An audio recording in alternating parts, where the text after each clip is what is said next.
Hello everyone, doctor Sushma here. Bende educations मध्ये आपलं स्वागत आहे. आपण शिकतोय science and technology standard 10th part 2 heredity and evolution. Okay, ही जी सिरीज आपण सुरू केली आहे त्यामध्ये आज आपण इव्हॉल्युशन आणि फॉर्मेशन ऑफ अर्थ घेतोय. Actually evolution it is very interesting process.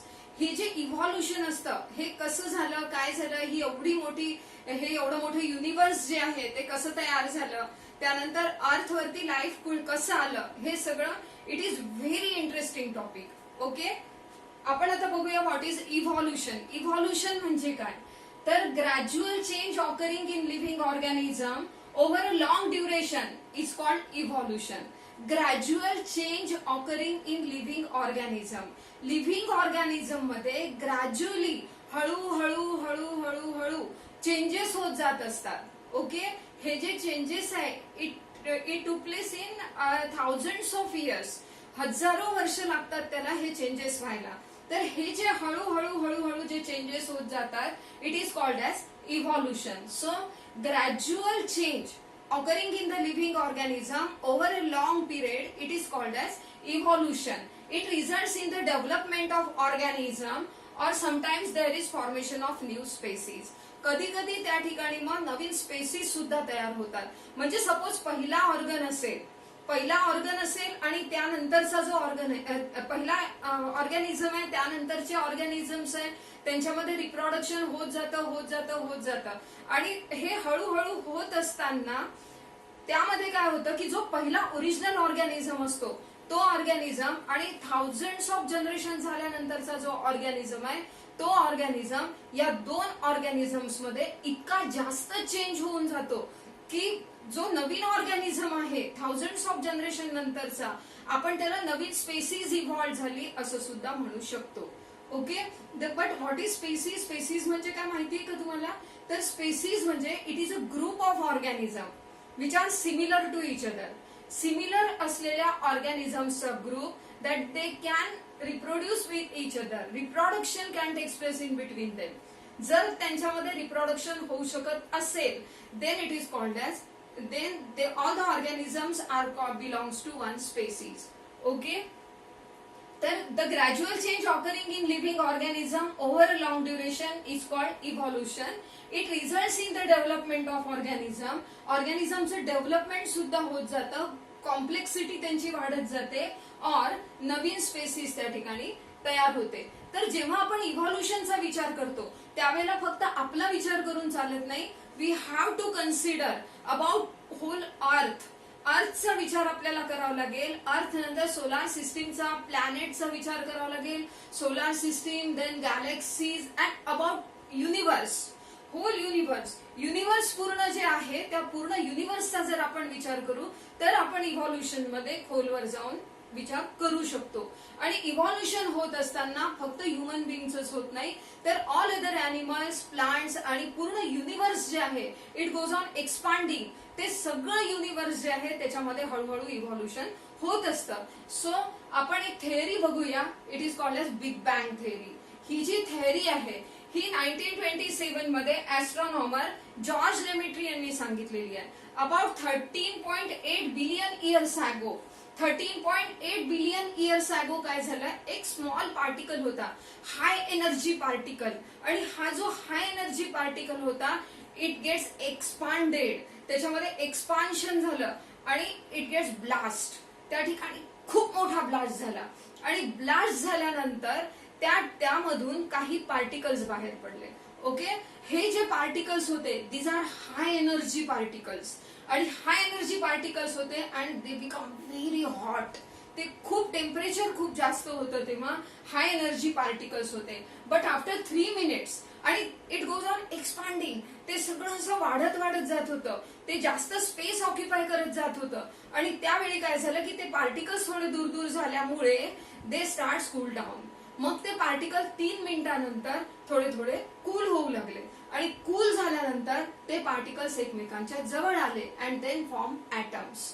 मग त्या ठिकाणी लाईट ॲटम्स तयार झाले, लाईक हायड्रोजन, हेलियम यासारखे काही लाईट ॲटम्स त्या ठिकाणी तयार झाले. Then after 1 billion years ago, after 1 billion years 1 billion year नंतर काय झालं की हे जे ऍटम्स तयार झाले होते हळूहळू हळूहळू त्यापासून हेवी ऍटम्स तयार झाले, मग नंतर मॉलिक्युल्स तयार झाले, तिथे डस्ट पार्टिकल्स आले, हे या सगळ्यांचे क्लाउड त्या ठिकाणी तयार झाले. ओके, त्यांच्यामध्ये ग्रॅव्हिटेशन आलं, ग्रॅव्हिटेशन आल्यामुळे ह्यूज क्लाउड त्या ठिकाणी तयार झाले.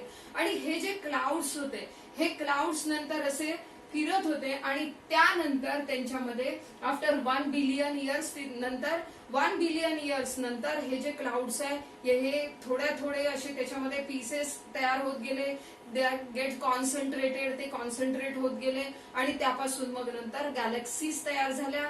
गॅलेक्सीज तयार झाल्यानंतर त्या गॅलेक्सीज मध्ये सोलार सिस्टीम तयार झाल्या. सोलार सिस्टीम तयार झाल्यानंतर आपल्या त्यामध्ये स्टार्स तयार झाले.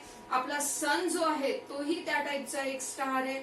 आणि मग सन सारखे स्टार्स तयार झाल्यानंतर त्यांच्या भोवती प्लॅनेट्स तयार झाले. ओके, त्यांच्यापासून प्लॅनेट तयार झाले. सन जो आहे actually it is a sphere of hot gases आणि त्यांच्यापासून मग हॉट गॅसेस रिलीज झाले. ते मग नंतर एका जागी जमा होत गेले, त्यामध्ये काही एलिमेंट्स तयार झाले, मग तिथे काही कंपाऊंड तयार झाले, असं करत करत डस्ट होती, असं सगळं करत करत मग त्यापासून प्लॅनेट्स तयार झाले. आणि थर्ड प्लॅनेट इज अवर अर्थ. अर्थ जी आहे मग अर्थ जी आहे ती पहिल्यांदा एकदम it is a red hot sphere, पूर्ण रेड हॉट स्पियर होता अर्थ. म्हणजे त्यावरती खूप सारे व्होल्कॅनिक इरप्शन्स होऊन राहिलेले होते आणि हे जे व्होल्कॅनिक इरप्शन्स होत होते त्याच्यातून खूप सारे गॅसेस बाहेर पडत होते. आणि अर्थ वरती पहिल्यांदा ऍटमॉस्फिअर नव्हतं. There is no water, there is no atmosphere, there was no atmosphere on the earth. अर्थवर ऍटमॉस्फिअर नव्हतं आणि खूप एकदम रेड हॉट स्पियर होता तो. व्होल्कॅनिक इरप्शन मधून जे गॅसेस बाहेर पडत होते त्या गॅसेसमुळे like carbon dioxide, water vapour, त्यानंतर मिथेन, सल्फर डायऑक्साईड या टाईपचे जे काही गॅसेस होते ते गॅसेस याच्यातून बाहेर पडत होते आणि those gases forms atmosphere around the earth. आणि मग व्होल्कॅनिक इरप्शन झाल्यामुळे खूप सारी हीट बाहेर पडून गेली आणि हीट बाहेर पडल्यामुळे अर्थ जी आहे ती थोडी कूल होऊ लागली, थंड होऊ लागली. आणि अर्थ थंड झाल्यावर ऍटमॉस्फिअर आजूबाजूचं थोडं गार झालं आणि ऍटमॉस्फिअर गार झाल्यानंतर ज्या वॉटर मॉलिक्युल्स होते म्हणजे वॉटर व्हेपर जी होती ऍटमॉस्फिअर मध्ये इट गेट्स कंडेन्स्ड. मग ती वॉटर व्हेपर कंडेन्स झाली आणि there was heavy rain on the अर्थ.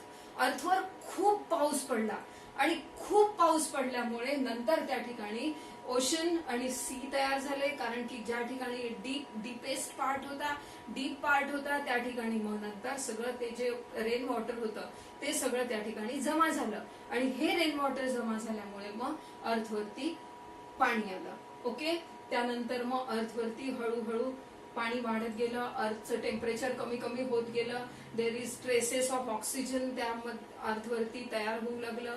नंतर व्हेरियस रिॲक्शन्स होऊ लागल्या, वेगवेगळे गॅसेस त्या ठिकाणी तयार झाले. There are many elements and then compounds form व्हायला लागले आणि कंपाऊंड्स फॉर्म झाल्याच्या नंतर मग जे सी वॉटर होतं त्या सी वॉटर मध्ये मग थोडे अमोनिया वगैरे सारखे सबस्टन्सेस होते त्याच्यामध्ये डिझॉल्व्ह झालेले होते. अमोनिया, मिथेन, त्यानंतर सन रेज पडत होते. त्या सन रेज मध्ये मग नंतर अल्ट्राव्हायोलेट रेज होते. या अल्ट्राव्हायोलेट रेजमुळे मिथेन, अमोनिया यासारखे जे गॅसेस डिझॉल्व्ह झालेले होते पाण्यामध्ये त्यांच्यापासून मग प्रोटीन्स, न्यूक्लिक ऍसिड यासारखे सबस्टन्सेस तयार झाले.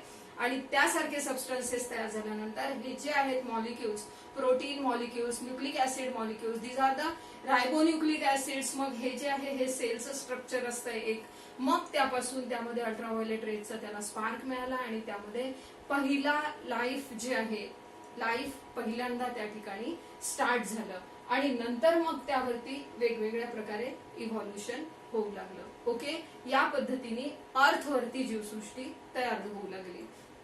तर steps of evolution on the earth. अर्थवरती इव्हॉल्युशन जे झालं ते कशा पद्धतीने झालं तर पहिल्यांदा अर्थ फॉर्म झाली 3.2 बिलियन इयर्स अगो. त्यावेळी त्या अर्थवरती काहीच नव्हतं. ओके, अर्थवर त्यावेळेला फक्त म्हणजे लिव्हिंग थिंग्स नव्हते आणि लिव्हिंग थिंग्स त्या ठिकाणी नव्हते. सगळं ऍटमॉस्फिअर होतं आणि आजूबाजूचं जे एन्व्हायरमेंट आहे ते लिव्हिंग थिंग्स बनण्यासाठी क्रिएट झालेलं होतं environment. Then formation of atmosphere, formation of ocean and seas, हे सगळं मी एक्सप्लेन केलेलंच आहे आधी. Then formation of first living cell in the sea water.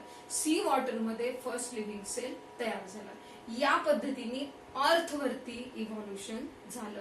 म्हणजे आता आपण या व्हिडिओमध्ये शिकलो की अर्थ कशी तयार झाली आणि अर्थ वरती पहिला लिव्हिंग सेल कसा आला. आणि हे सगळं मी पुन्हा डीप मध्ये सांगणार नेक्स्ट व्हिडिओमध्ये, ज्यावेळेला आपण इव्हॉल्युशन घेऊया. नेक्स्ट व्हिडिओमध्ये आपण इव्हॉल्युशन ऑन द अर्थ घेणार आहोत. Then theory of evolution. Evolution on the earth म्हणजे जो पहिला सेल क्रिएट झाला तिथपासून variety of animals and plants जे झालेले आहेत, हे सगळं इव्हॉल्युशन आपण नेक्स्ट व्हिडिओमध्ये घेऊया. आणि ऑल्सो थिअरी ऑफ इव्हॉल्युशन. या इव्हॉल्युशन बद्दल सायंटिस्ट लोकांनी ज्या थिअरीज मांडलेल्या आहेत त्यातली थिअरी आपण घेऊया. Okay, thank you so much. Wish you all the best. पुन्हा भेटूया नेक्स्ट व्हिडिओ.